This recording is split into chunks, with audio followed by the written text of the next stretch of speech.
I guess I could call myself a content creator. I mean, that's a fun word to say, or fun way to say somebody who just records silly things in hope to be noticed, I guess. I mean, in reality, that really is what it is.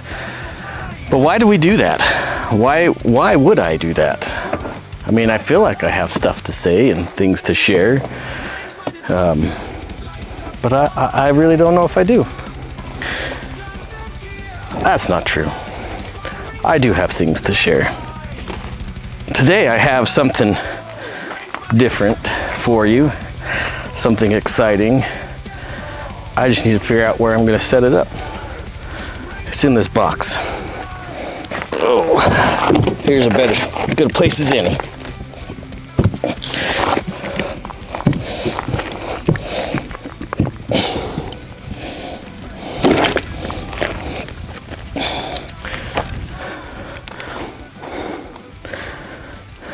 You know, we live in a pretty awesome country.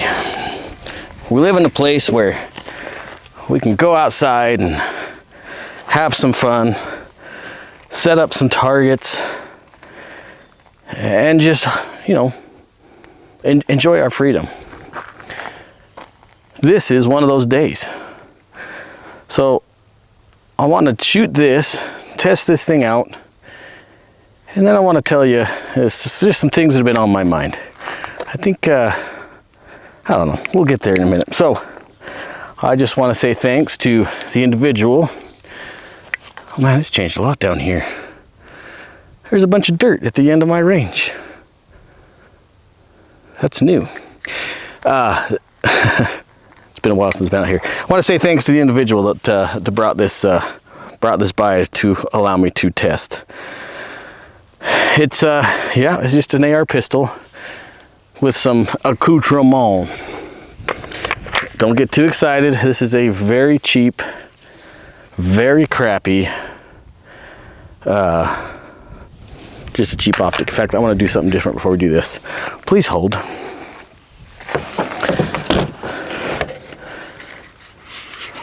Inside this rifle, well, whatever. It's a pistol. You know what I'm trying to say. Inside this pistol is a little something that I've been really curious to test out. We'll start with one round. Now it's on safe. Relax. This is a closed range. I have got backstops almost 360 degrees around me. I'm in a pit. This is totally safe. I'm not gonna shoot over my 60-foot berms at the end of the range here, but I'm curious about this.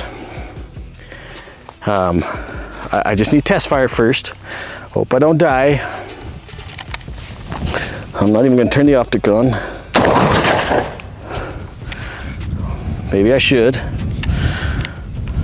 This thing is such a piece of shit. Oh my gosh. Let's see. Oh yeah, there it is. It's so nice. Okay, so we know it ran one round safely. Let's try 5.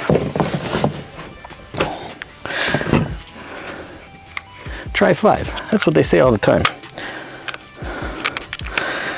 Once we run through this, I didn't have my charging handle. That probably looked silly on the video.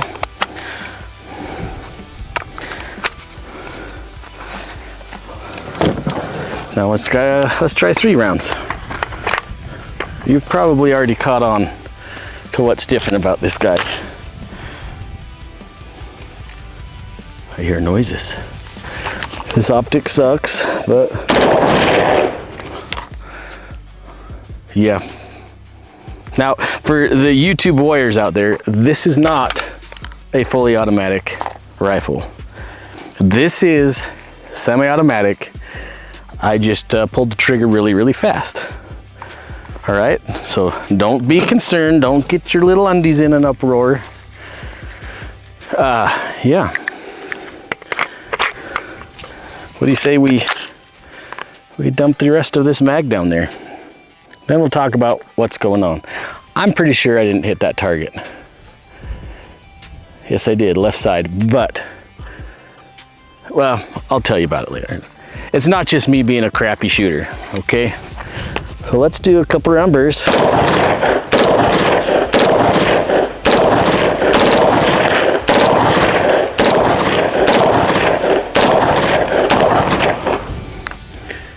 Yeah, all those are actually, well, assume all of those are on target. So now you're thinking, okay, Steve-O, what the hell's going on? I can't tear down this rifle and show you because it's on the internet or on the tubes. I might get in trouble. But again, this is not fully automatic. I can't even show you how I installed it, but it's the Hoffman Tactical Trigger Kicker. I was really curious to see how this ran, and it ran. It ran well. That was what did I have in there? 12 rounds altogether. It wasn't a full mag. Might have been 20 total rounds altogether. But I think that encourages another set of rounds downrange. Shall we? Let's see, what do I got in here? This is another probably 20 rounds in this mag. I can't be the only one that has partially loaded magazines at home. I'll just go for the same target. Should we just mag dump everything that's in there? Is that what we need to do? Is that what you guys are telling me to do? Is just dump the whole mag? Well, at least what's left of it. Okay, you talked me into it. I noticed that this forearm, the guard was getting a little toasty, which I think this is a Palmetto upper. It is. Let's try it out.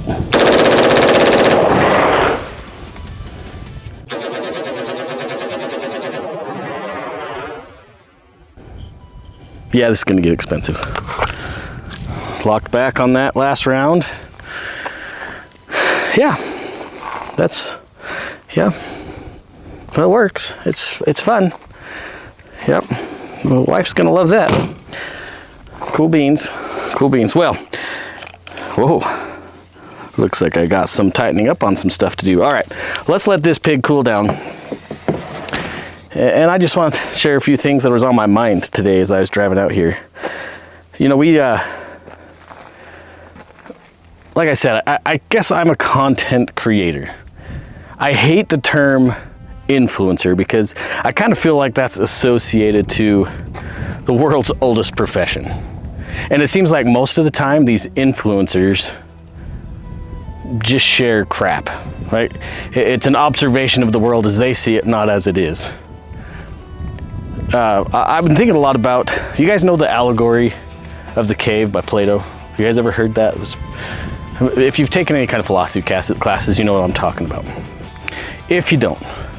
So in Plato's Republic, a long book, if you want to read it or listen to it, totally cool, whatever. But in Plato's Republic, he's talking to a couple buddies, and he brings up the allegory of the cave. So the way the story goes is there's a few dudes that are inside this cave with their backs towards the mouth of the cave, so they're facing the darkest part of the cave. And they're chained up in a way that they can't turn their head, they can't move their feet, they're just focused, and they have to stare at the back wall of this cave. Now behind them at a certain distance, there's a group of other individuals that are kind of assholes. And they've started this fire, and they're casting shadows on the back of this cave. So these people that are chained up in this cave only get to see the shadows of whatever the individuals towards the mouth of the cave are showing them. So they could see a shadow of a dog or a shadow of a person or you know, whatever it may be. Now, the way the story goes is eventually one of these, I guess you could call them inmates, one of these individuals that are chained up is freed.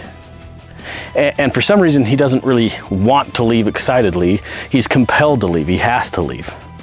Now, as he's leaving this cave, he sees these individuals that have been casting these shadows. And he sees that it was kind of a cruel trick that they were using statues or other things to cast the shadows of what they perceived was an actual object. See, the individuals that were chained up thought the shadow represented or was the reality of the object that they were seeing. As this individual, again, as he approached where this fire was and these individuals that were casting, he saw the statues and the cutouts and whatever other cruel thing that these individuals were doing. As he worked his way out of the cave, once he hit the sunlight, it hurt his eyes. He ended up looking at the sun for the first time, I guess, being enlightened. He saw not the statues of things or the perception of an actual object. He saw actual animals, actual people. He gained a knowledge that he couldn't have had being stuck inside that cave. Now, there's a lot of ways to look at this. I am not a philosophy major. I've probably butchered the story as it is. But there's a reason why I bring this up. The last episode of the podcast, I told you you were being lied to, that you were being fed a crock of garbage. And that's exactly how we live. A lot of us live in the cave and perceive the shadows of things as to being reality because that's what's being presented to us. And until we actively leave the cave and find the knowledge for ourselves, we're only going to be stuck in the perception of things that are cast on the wall inside that dark cave. That is how I see social media. That is how I see influencers, even people inside the 2A community. I probably fall into that same category at times where I share just enough information to you to make you feel like you've seen the reality of things. I think that's probably human nature. And if that's, I don't do that on purpose, by the way. And if I do, I completely apologize. But what I'm telling you is, never just take for face value what you see on social media, what you hear on the news, what you see in the papers, or does anybody even read newspapers anymore? Because that is just enough information to give you a perception of what reality is. It may not be the actual reality, but just the shadow perceived on the back of a cave wall. Hi. All right, you probably want to see how the target looks. You're not going to be impressed. You're not going to be impressed. I'm not going to pretend like I did some amazing magical shooting. In fact, I can't even point the camera at myself, let alone hit a target. Let's see here. What am I at? I didn't even count my steps. Actually, I'm kind of surprised. Nope, looks like I hit the clamp a few times. You can see the optic is definitely off to the left. I may have hit this a couple times. No big deal. That's what cheap tools from some boat harbor are for. I'm probably maybe 20 yards. Not even that. That can't even be that far. Let's talk about this pistol real quick, shall we? Put you guys back. Sorry for the bumpy ride. So this particular pistol, I don't think I can show you how to tear it down because you know how the rules get sometimes. You're not allowed to talk about things sometimes. Let's just pull this upper off. Disconnect the old slingaroo. So first off, let's look at this trigger kicker. Now it replaces your sear and spring. We're not going to get too in depth into it. In fact, maybe I won't even show you any more than that. Look at Hoffman Tactical's videos. He explains it better than I ever will. Affordability is awesome. That's why I bought it. Availability might be a different story. Ooh, I have got to torque this tube down. The other thing I wanted to talk about, hopefully I don't lose my bolt here, pull the sling the rest of the way off, is this optic. Now, there's a guy, he's a mister and has, talks about guns and gear a lot. Had this optic on his YouTube channel, super cheap. I think I paid $70 for it. Honestly, the purchasing side of it all, the buying side off, it's not off of his website, it directs you to another website. Kind of sucked. Almost like this charging handle, which shouldn't be because that's a bootleg. Yeah, the whole buying side of it was kind of a pain in the balls. Only to be more disappointed. And I knew for the price, I think it was $70. I wasn't expecting much. I actually have the real EOTech, and that whole thing is just loosey-goosey. Hear that? The thing I'm disappointed the most about it is it won't stay on 0. Yeah, we looked at the target. I could have just as been easily pulling it to the left, even though I was aiming center mass. It totally could have been me. The problem is with this reticle, I've shot this before on some other stuff, is that reticle just bounces around inside there. So airsoft, yeah, sure, cool beans, but that's not really as it was advertised. Am I pissed at this guy for shilling this on his YouTube video? Not really, because I knew I was gonna get something that was probably not amazing. But it's still fun. It's still fun. So, yeah. I'll tell you what, that Pro Comp, I've got the Surefire Pro Comp on here on the end. And for fast repeat shots, man, that muzzle rise was pretty minimal. Pretty minimal indeed. So, you're probably wondering, Steve, why did you even bring up the story or the allegory of the cave? And I kind of touched on it already. We already said, hey, social media, the news, all that stuff is designed to deceive you. We talked about that in the last episode of the podcast. But what we need to understand is, or we need to look at ourselves is as that individual who was freed from the cave. First of all, who freed him? It doesn't say that in the story about who unchained this guy in the cave. So that could be, I don't know. You probably should come up with the idea of what you might think an individual would be like to free somebody out of a cave like that. I guess it could be a teacher, professor, religious leader, parents. It could be a myriad of things. But really, oh well, actually, let's go back to this. Now, who do you think would be the representation of those individuals casting shadows on the cave wall?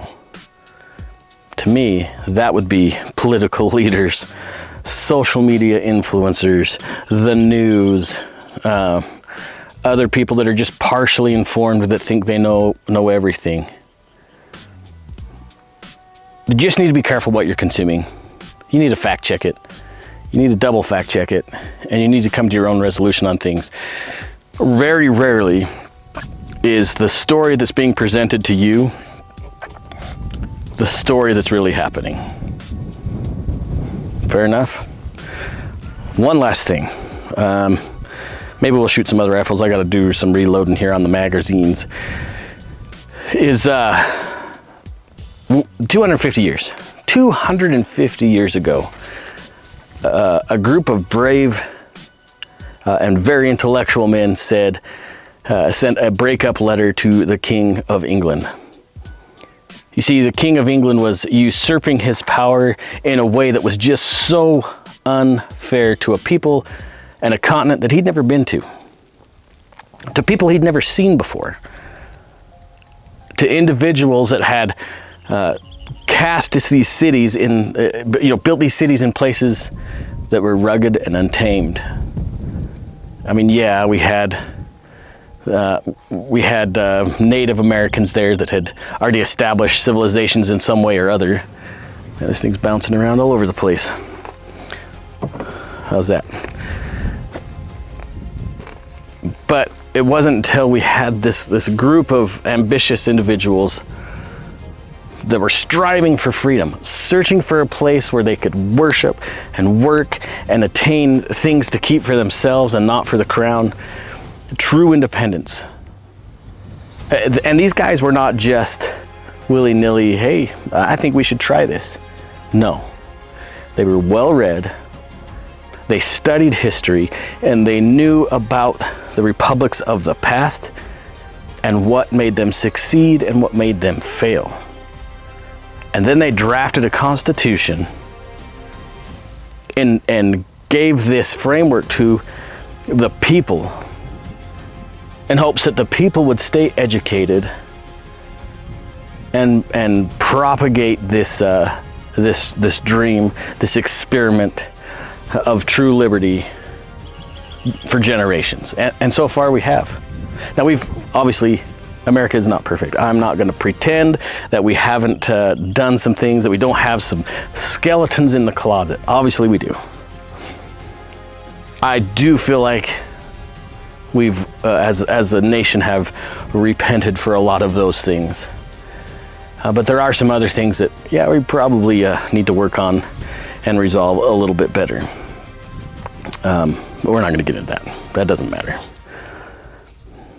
What matters is 250 years later, we have a republic that still stands as a beacon of hope, as a place where individuals can work hard and achieve something beyond what they thought they could achieve in their homeland.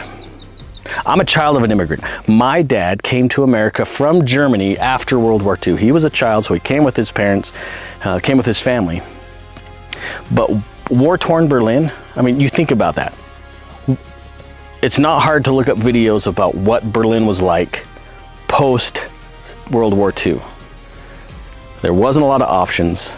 They were still cleaning up rubble. They were dealing with a bunch of the aftermath. There were still sympathizers hiding in the midst, causing disruptions. There wasn't a lot of hope for these individuals. Yet my dad's stepfather found it necessary to migrate to the United States. And I am eternally grateful for that. We live in a nation that is full of opportunity. Some of that opportunity includes risk, and sometimes it's failure. You can't mitigate failure and keep liberty in the same place. It's impossible. Because some of our choices just have consequences that are unfavorable. That's just how it is. But the opportunity for success and growth and future is something that's offered in no other nation. And those 10 initial rights that were spelled out in the Bill of Rights are there for a reason. We've talked about this before. It has nothing to do with what the government can give you. It has everything to do with what the government cannot touch. It is a restriction on the government to allow the people to succeed and to be free. I know you can talk about and say, hey, the founders were racists. They hated black people. You haven't done enough studying. You haven't. Look at Jefferson's first draft of the Constitution. But they weren't religious, Steve. They hated God. They were not atheists, but what's the term? Deists. They were deists, Steve. Funny when you look at their writings. They seem to believe in Jesus Christ as the Son of God. Weird. They didn't see eye to eye, though. That's one thing you need to understand. These individuals were individuals. And that's the beauty of this country. We are not the same. You and me and the guy sitting on his toilet watching this too, we're not the same. Thank God we're not the same. That's what makes this country great. You see, when we all bring our talents together, that's where success happens. That's where success happens. I am so grateful that those men decided to write that breakup letter to the king. Now, 250 years later, we're still living that experiment. We're still experiencing that dream of liberty. My fear is that there's so many attacks on our rights. And I know, I'm a 2A guy, I'm an absolutist, I get that. But outside of the Second Amendment, there's attacks on your First Amendment rights, your freedom of speech, your freedom of religion, your freedom to assemble, the right to face your accuser, speedy trial, no search and seizures without a warrant. All these things existed. All these things were put into this framework to protect you from the government. So if you have a desire to eliminate or erase any of these rights that were ratified, any of these amendments that give you liberty, you need to stop and think about what could happen once the government removes your ability to do things. Again, I'm a Second Amendment dude. I love guns. I love everything about guns. The smell, the mechanics, the beauty of the things themselves, shooting them. That it's such an amazing opportunity that we have in the United States that so many countries don't have that experience. They have a privilege.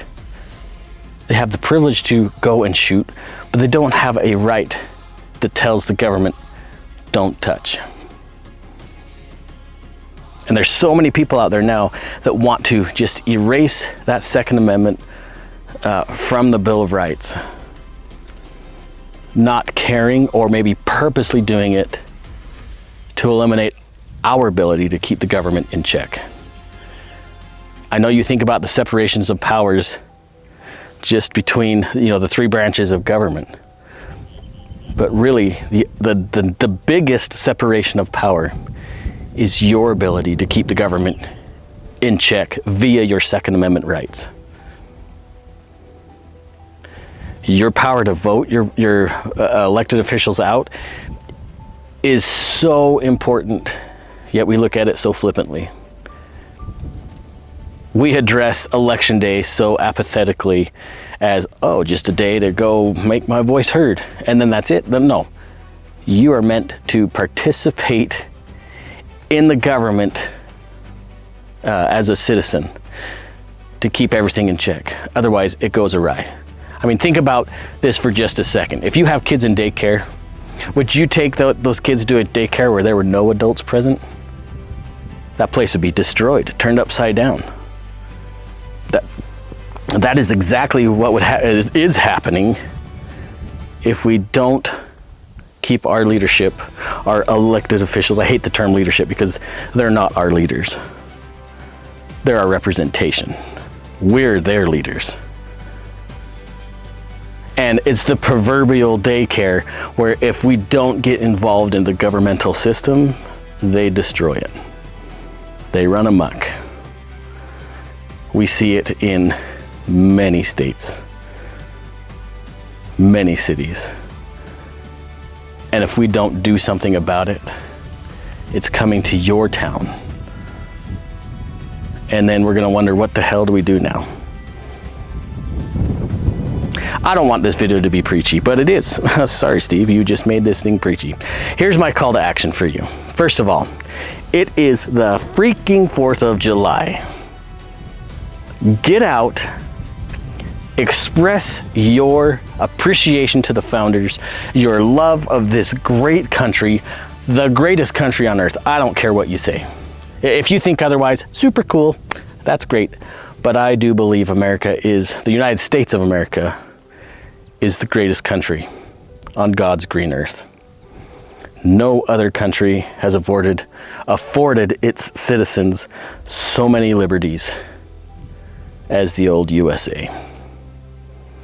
Get out, get grilling, smoke a brisket, drink a brew, go shooting, enjoy some fireworks, car shows, whatever, parades. Do it, enjoy it. Spend that time with your families. Build those memories. Share your love of your community with members of your community. We're all in this thing together. There's no reason to be all bitchy and moany about stuff. It's the birthday party of the United States. Quit it. Go play. Have fun. I'm gonna go do some more shooting. But in the meantime, stay awesome. Because that's what the 4th of July is all about. Want to see me do more shooting? Okay. I got a little some magazine, so damn it. Look at all this brass everywhere. It's like somebody had done some shooting or something. Brass everywhere. So, I recently replaced the trigger in my Glock 45 here. 9mm, not 45 cal. Unloaded. Hello. So I just put a Timney trigger in this. I haven't shot it since I replaced the trigger. I don't think I have. Maybe I have. Let's put some rounds downrange. I'm gonna shoot my other target that I set up. And I know all you internet cool folks out there are gonna tell me, your stance sucks. You're fat. Why are you bald? Why are you still talking? Shut up. I'll do what I want. Let's go for center mass. Not bad. You'll just have to trust me. I wonder if I can hit the eye box from here. So those 3 are center mass. These are my targets. They're not quite USPSA type targets. They're a little smaller. So I put 2 in the A zone in the center mass. I dropped 1 in the B zone. I'm gonna try and hit the eye box, which is about the same size as a USPSA eye box. But from here, I haven't shot my handguns in a long time. Oh, missed. Pulled that one too. Man, I'm struggling today. Whoa, did you guys see that? See what happens when you slack off? You start to really suck. Oh my gosh, I about got scared to death. There's a rock down there. Holy shit. There's a rock down there in the berm. And I'm telling you, it looks like somebody just sitting there. I hope that's not a body. I didn't notice that before, but oh my gosh, that scared the hell out of me. I'm pretty sure that's a rock, but oh my gosh. Wow. Really pulling everything to the left today.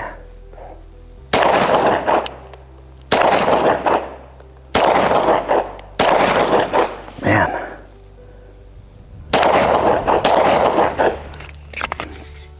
Yeah, I'm not showing you the target. Just rest assured, it's a mess. A hot mess. Hot garbage. That's what happens when you don't shoot for... See, I haven't really shot, I think, since the last real Winter League USPSA match here on my side of the state, which was February. Man, here I am in July. What a dope. There we go. There's the headshot I've been looking for.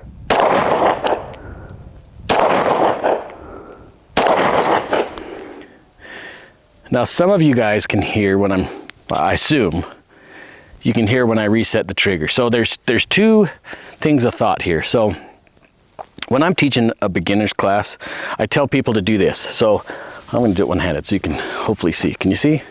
So I tell them, okay, press that trigger back till the gun goes off, let it surprise you, blah, blah, and then keep your finger to the rear. And then when you feel the reset, hopefully you can hear this, then run that trigger again. Now, that's totally fine. And now if you're trying to be strictly accurate, you don't care about speed, totally cool. But if you want to speed up the cadence of your shooting, you're not going to ride that trigger to the back. So you're going to go bing. Oh, look what I just did. I rode that trigger. So let's try this again. So on the recoil,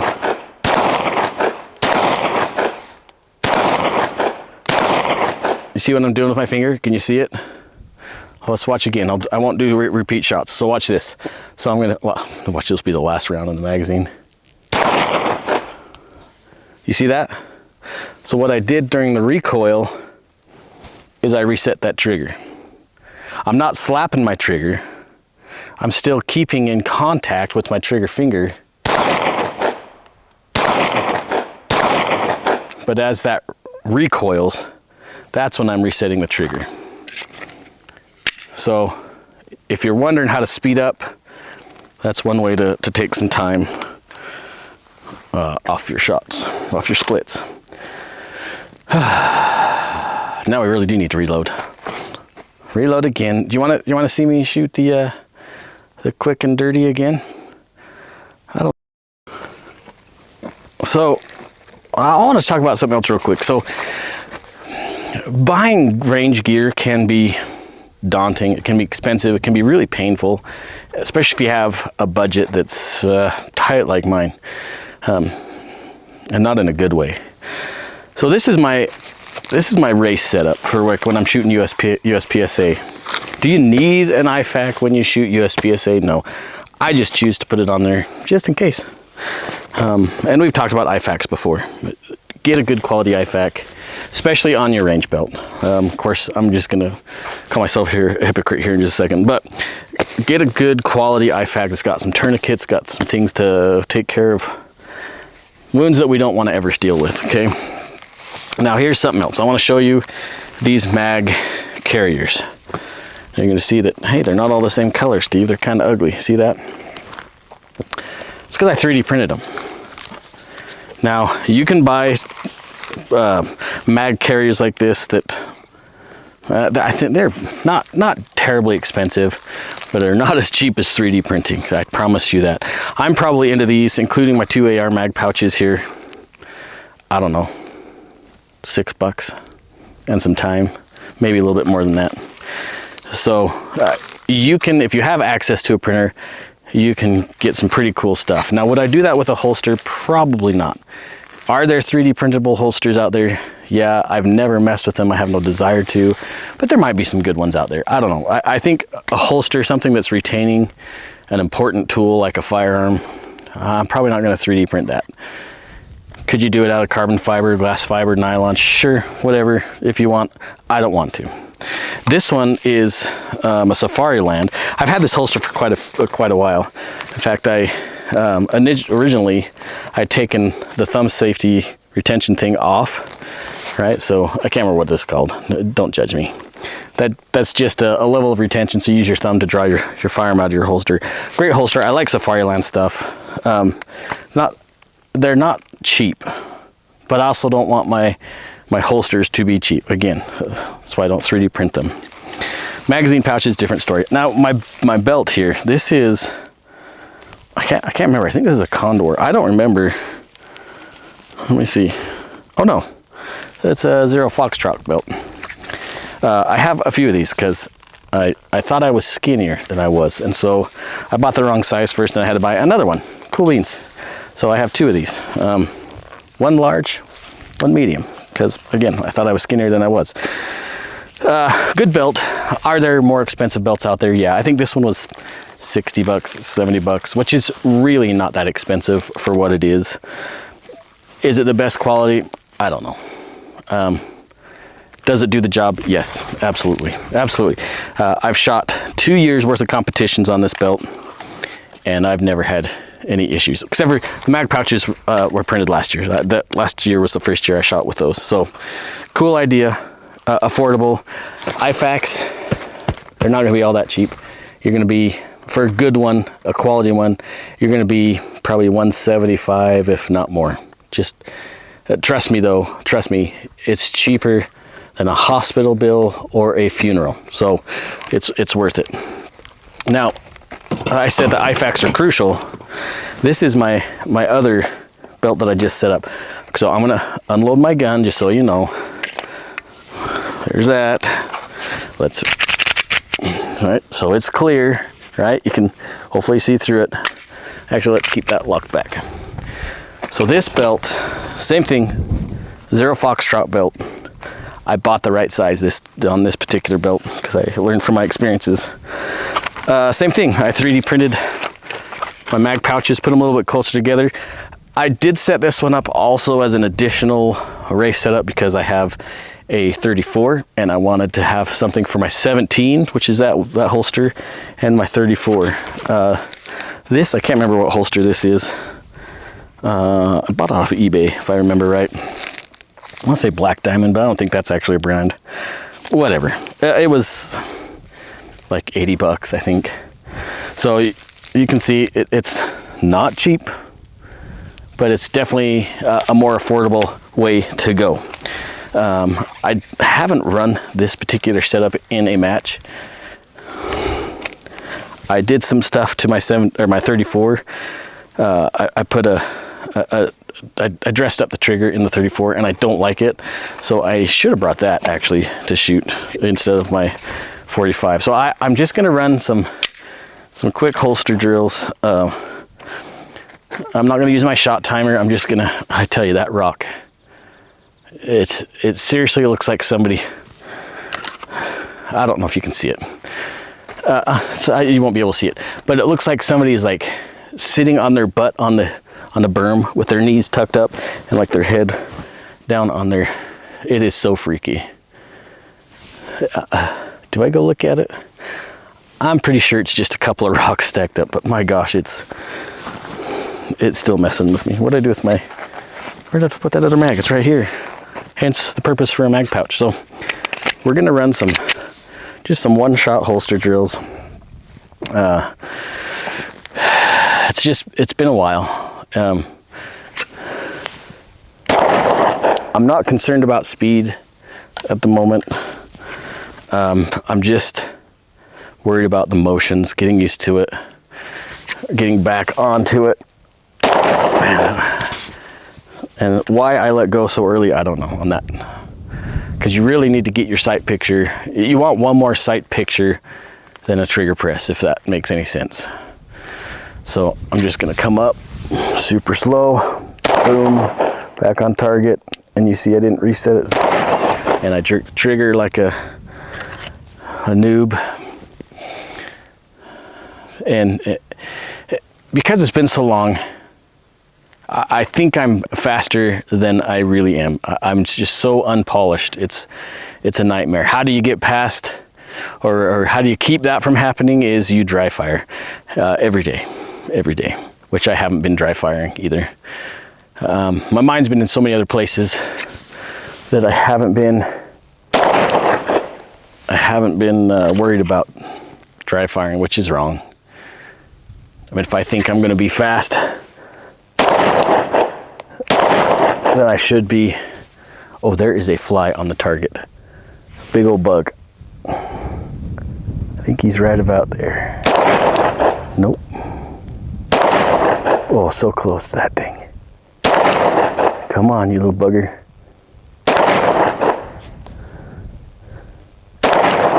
Oh, he moved.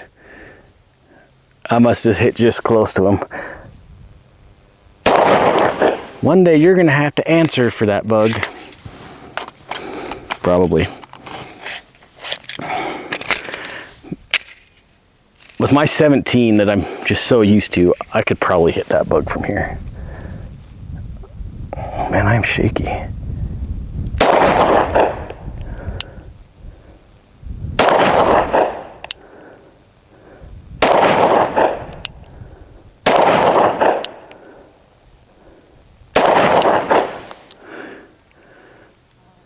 Man, I am pulling to the left. So let's go to his right. Oh, close.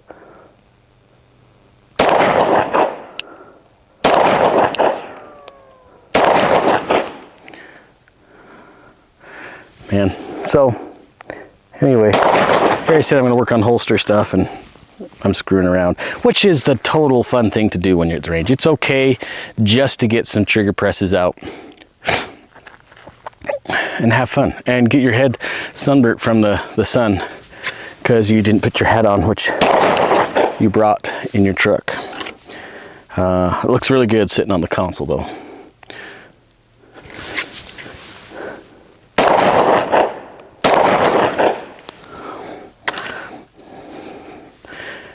And I was just thinking, there's a lot of guys and gals that'll talk about your draw stroke, right? How do you present your firearm from your holster? I've taught this and done this so many times. I'm used to, and you're seeing me do it, I'm used to bringing my support hand up here as I bring the gun out and then press out with that gun. And there might be some other methods of teaching it, and maybe that is a standardized method. That's just something that I was taught years ago, and I just keep doing it because it's efficient for me to do. Are there other ways to do it? Sure. And you're seeing me and I used to work with this guy that would get so pissed if you looked at your holster putting your gun away. And to me, I would rather safely put my gun back where it belongs than try to ram it in there and maybe induce something I don't want to deal with at the hospital. That's what she said. Excuse me? That's what she said. Or here in the middle of nowhere. But you're going to see it's kind of a five step. So the same step, I'm going to put my gun, or my support hand, not my gun, support hand to my chest, and I'm going to wrap the webbing. I don't know if you can see. The webbing in my hand is going to go right on the heel of my firearm. I want it to go right where it needs to be, as far as up high and tight. I've shot fast on purpose one time, and I remember at the range I was working at years ago, my grip was a little high and I knew it was too high, and I even consciously thought, you're going to need to move that hand or you're going to get hurt. And then I consciously told myself, because I consistently talked to the voices in my head, nope, you're purposely going to get hurt, so you know not to do that again. And I did it on purpose. And yep, I got a nice slide bite on the web of my thumb, or my hand. Bled like crazy. I was actually surprised how much it bled. It didn't hurt. It was just, I don't know. What do you do? So 5 steps. Get back to what I was talking about. So step 1, my support hand's going to come to my chest, and I'm going to push down on the firearm in my holster. Step 2 is drawing that holster out of, or drawing the firearm out of the holster. Step 3 is I'm going to pivot. Now, in reality, at step 3, I could put my finger on the trigger I could put my trigger finger on the trigger. I'm not editing any of this, by the way, and let that one rip, because I know from here I'm in a safe place and I know what my backstop is. If this was a self-defense situation, you might have to consider what the options are. If a threat is extremely close and I know I have to take a shot from here, I'm going to take that shot from here. Would I do that at 20 yards? No, there's no point, because I have distance and time. So here I am at step 3, right? I'm pivoting. Step 4 is I start to project out, and my support hand meets my gun hand, I guess, if you will. And step 5, and between 4 and 5, I'm already taking the slack out of my trigger. So by the time I get to step 5, boom, I'm taking that shot. Now, if I'm coming back, if I want to holster at this point, I'm just going to do these steps in reverse, right? I'm going to come back to 4, 3, 2, and then 1. Again, I was telling you about the guy that would get mad if you looked at your gun putting away in your holster. He's an instructor. And I understand that he's worried about the threat downrange. And yes, you need to make sure that that's stopped before you put your gun away, because heaven forbid you get this training scar of putting your gun away and there's still something going on that's a threat to you downrange. Don't do that. But I do think it's okay, once you have assessed the situation and you're putting your life-saving tool away, I think it's okay to look at your holster. You guys might feel differently. And I admit there's times I don't need to look at my holster. But from doing USPSA matches, and I'm not an amazing shooter, by the way. I don't pretend to be. But because I'm so conscious about what the RO is going to say, I watch my gun go into my holster with my finger off the trigger. I have to make sure that these conscious things are taking place, because I don't want any accidents. I don't want to get kicked out of a match. And I just want to create good habits. So it's up to you. So all that long thing is going to say is I'm going to just work on some holster drills. So I'm just going to pull my gun, boom, speed up each one of those 5 steps, 1 round down range, put it away. Can I put my holster or my gun in my holster without looking? Yeah, probably. Again, I'm not really used to this particular setup, but I could probably feel where it goes without looking. Nope. Nope. See that? I don't want to fight it. I don't want to fight it. Again, I haven't, this might be the 2nd or 3rd time I've used this belt setup, so I got to get used to it. So let's speed up a little bit. Feed the gun, assess threat. Okay, we're good. Now I can pick up my magazine that I dropped. You know, that's something else we should talk about. Let's pretend, I'll just use my finger gun here. Let's just pretend we're out shooting, or you're shooting at an indoor range, outdoor range, organized event, or with your homies out in the middle of nowhere. So let's just say, boom, you shoot something, and you do what just happened to me, mag ran dry, drop the mag, load the new one, and I just let the mag hit the ground. Now, if you notice what I did, I put my gun away first before I picked up that magazine.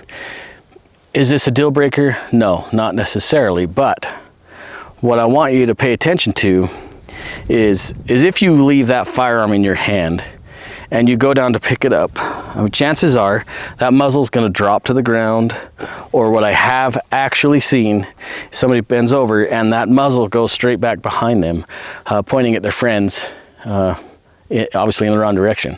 And I don't know about you, if you remember or not, but that's one of the safety rules, is never pointing your firearm at something that you're not willing to destroy. And unless you really don't like that guy behind you, I doubt you want to shoot him. So just don't do it. So anytime you drop something at the range or an event or whatever, safe practice would be to either put that firearm, if you're at access to a booth or a table, put that firearm down, and if there is an RO, he'll tell you, say, yeah, go ahead and pick it up.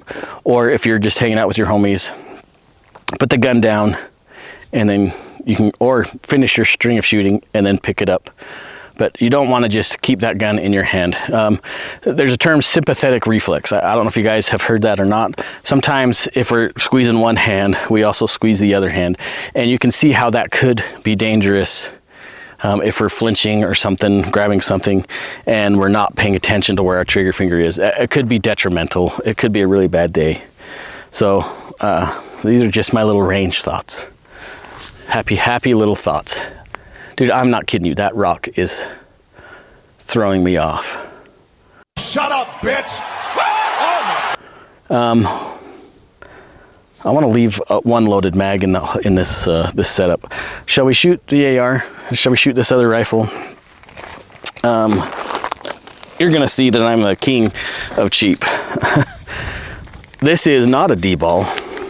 This is a piece of trash. I think this is a Temu, actually. We'll get to Temu later. So yeah, does it look cool? No. Is it gonna last? Probably not. Is it fun just to test stuff until it breaks? Yes. And at whatever it was, 60 bucks, if it functions like it should, how cool would that be? Let's load this up. And unfortunately, the rules of a large video sharing site, I don't even think I can show you how to load an AR magazine. I guess I could say it this way. You don't need to is this one still on? Are you still here? So you can see the mouth, these are called feed lips, okay? Feed lips. Now, you don't need to do what I see a lot when it comes to an AR magazine and start here, push down and slide back. You can actually just set that round right on top between those feed lips and push straight down. It's okay, it's gonna work. Again, I don't think I can show you this because apparently it's dangerous. I can't, I don't, you know, YouTube's funny. They change their rules so often that I don't know what I can and can't share. I still have a strike on my channel. Not because I shared something violent, not because I showed you how to load an AR magazine, because I talked about something that happened a couple years ago that was like a worldwide sickness, and I shared a video of somebody else saying something, and which happened to be true, by the way. It was accurate, but because they hadn't changed their rules, or their video people didn't like it, or the algorithm thought it was something I shouldn't say, I got my pee-pee slapped. And I mean, it is what it is. It absolutely is what it is. But you know, they are a private company. They can set their own rules, and when you set up your YouTube account, you agree to the terms of service. Is it frustrating? Yes. But what do you do? All right, let's, I'm not sure how many I put in here. It's been a hot minute since I shot this rifle. I don't even know if I've talked about this rifle before. So this is this a Diamondback? No, it's not Diamondback. It's a DPMS. I picked up this rifle used, and it did not have this paint job on it. So that is rattle can, and you can kind of see from when I clean it. I actually primed this first and then did the whole rattle can finish. I actually kind of like the battle worn look. The primer is actually holding up so well, and you know, if the rattle can camo comes off, I just spray it again. So what? Big deal. The nice thing is when you rattle can your own stuff, is you can match, come on you stupid reticles, flap covers, you can match your terrain, your local area. So I live in the high desert, and I can match the colors right to the desert. So I mean, could I change my targets? Yeah, I could. But am I going to? No, I'm not going to. What is that over there? So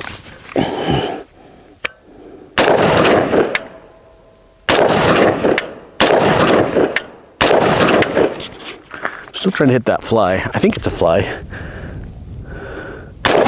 Believe it or not,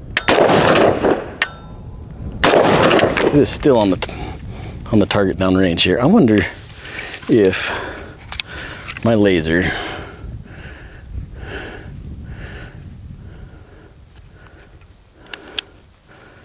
let's see.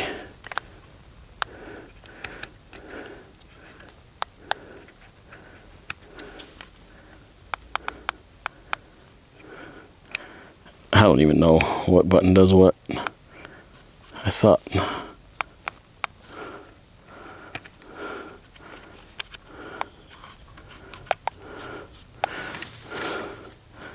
Well, son of a bee.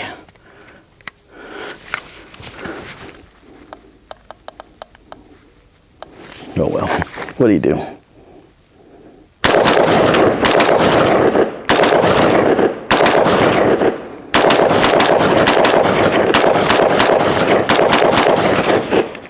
Oh, such a good smell. So there is This pit is like 260 yards across, I think. And I'm not all the way to the entrance, so I'm probably 210 yards to the back wall. And there is either spray paint or like a milk jug way down there on the other side of the pit. So I'm going to try to use, headcam, that is right on.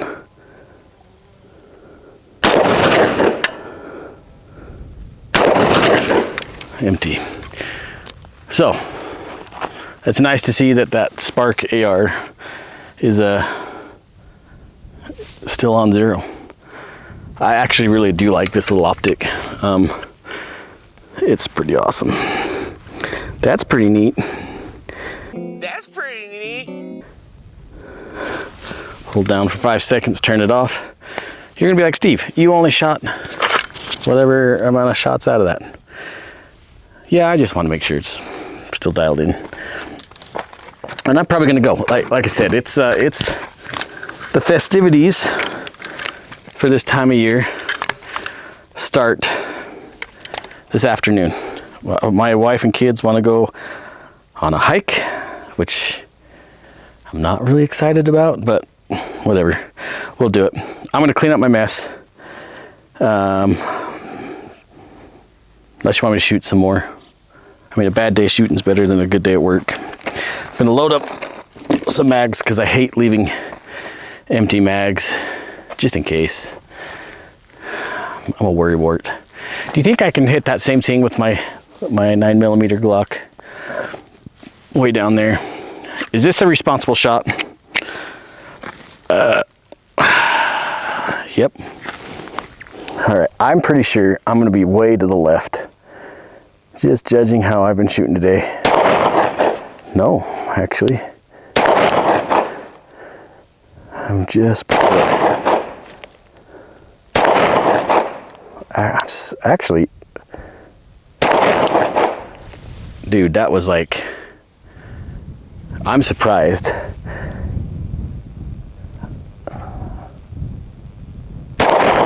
That was super low. I pulled that one.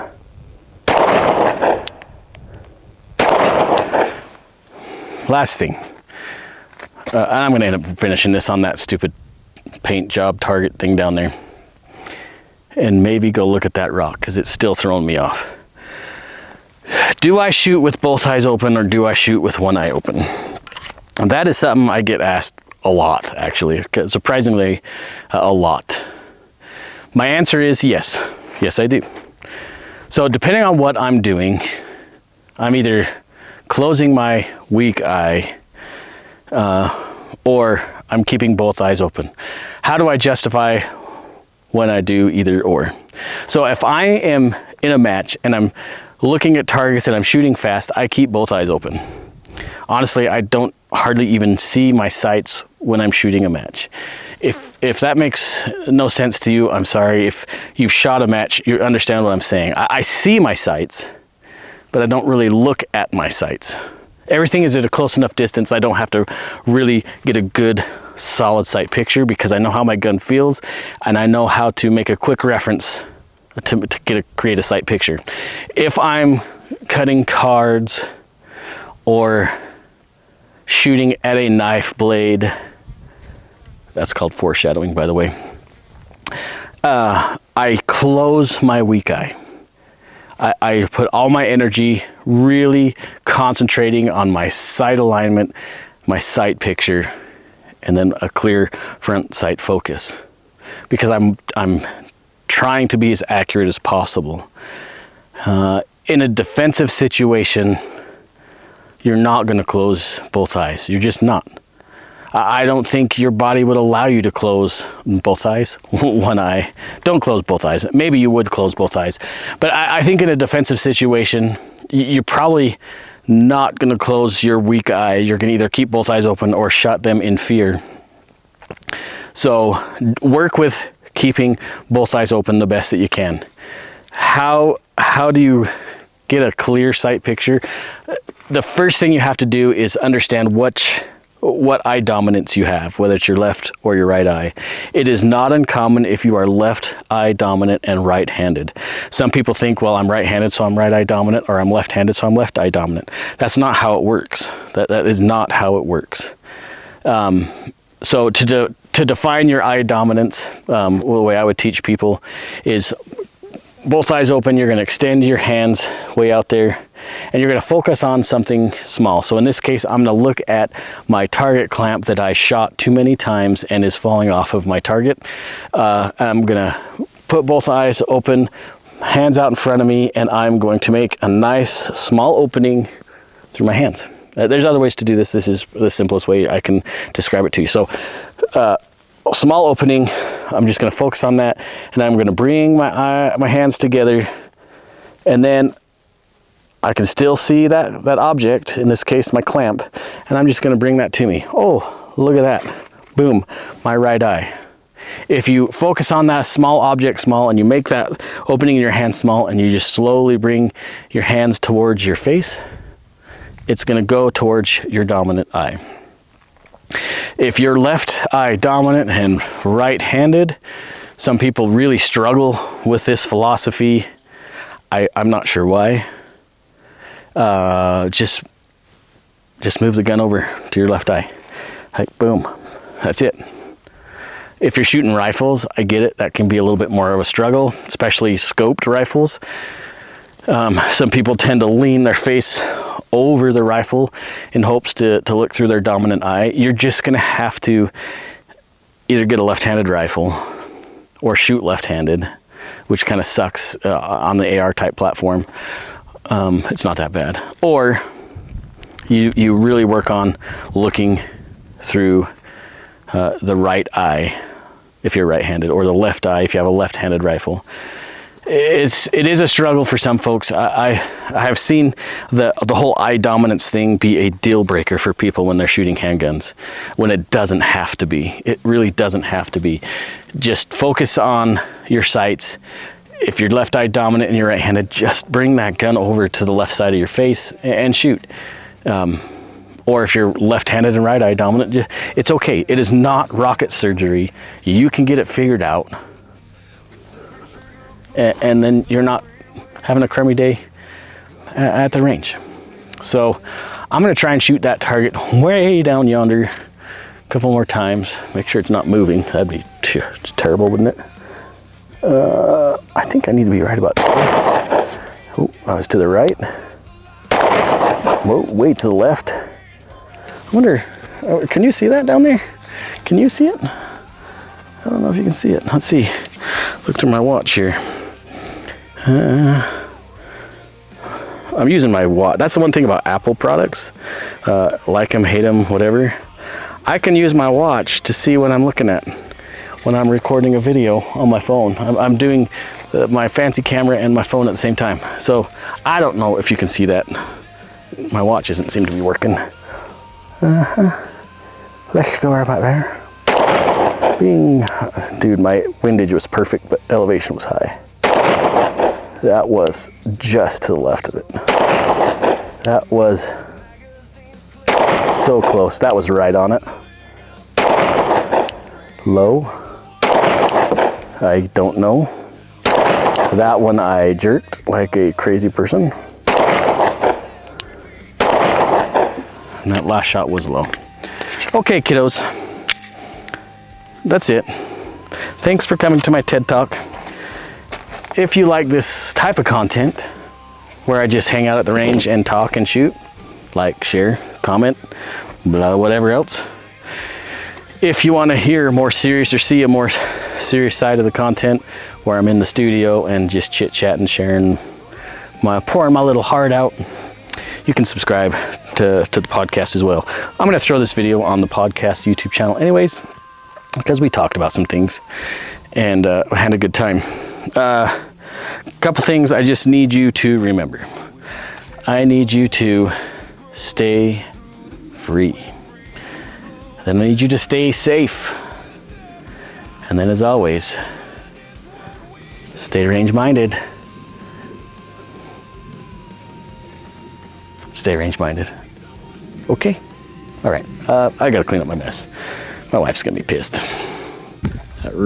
So I mentioned that rock that kept distracting me, and I can't see it very well. Yeah, it would be that one. That one right there.